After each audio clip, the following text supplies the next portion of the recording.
সহায়তা পাইছেন? মাছ পাইছি, পুলিশে জাল করে না, সব জাল বেছে।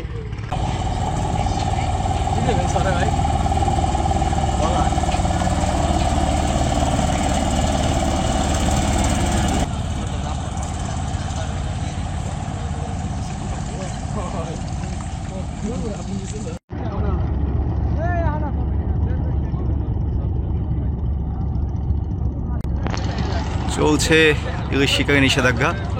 আমরা মাত্রই ঘাটে দেখলাম পুলিশ। এই হল গিয়ে নিষেধাজ্ঞার অবস্থা।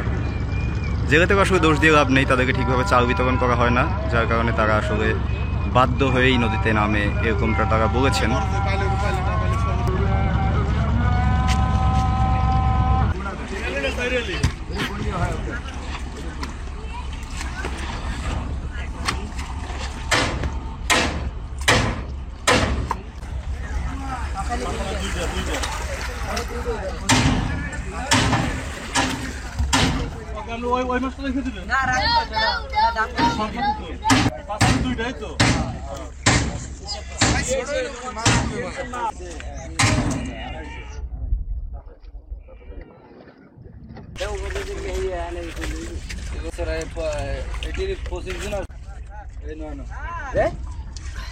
বেশি দূরে না, একদম পয়েন্টগুলোতেই এভাবে নৌকা ভিড়িয়ে তারপরে অস্থায়ী হাট বসিয়ে মাছ বিক্রি হচ্ছে বাউফলে।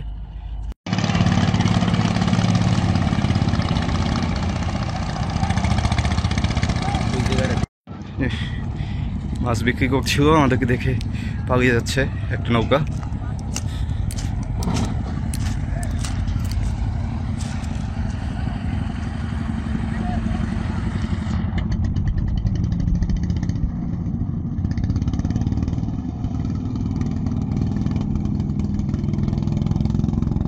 ও চলে যাচ্ছে, আবার অন্য নৌকাকে ইশারা দিয়ে ও চলে যেতে বলছে।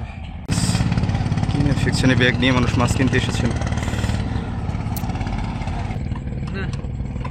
তো গাড়ি খাওয়া না, আপনার কিছু কয় না।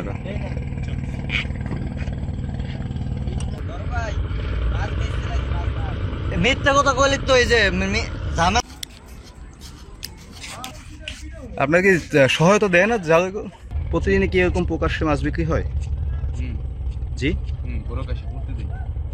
এই যে প্রশাসন থাকে, এরা আসলে যে কিছু বলতেছে না, এর কারণ কি?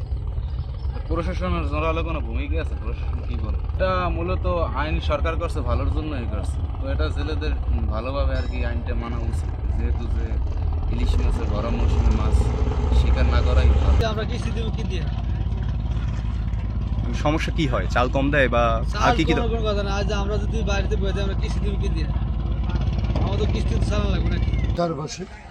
550 টাকা হালি? মানে এটা কি জাটকা না ইলিশ? জাটকা নাকি ইলিশ এটা?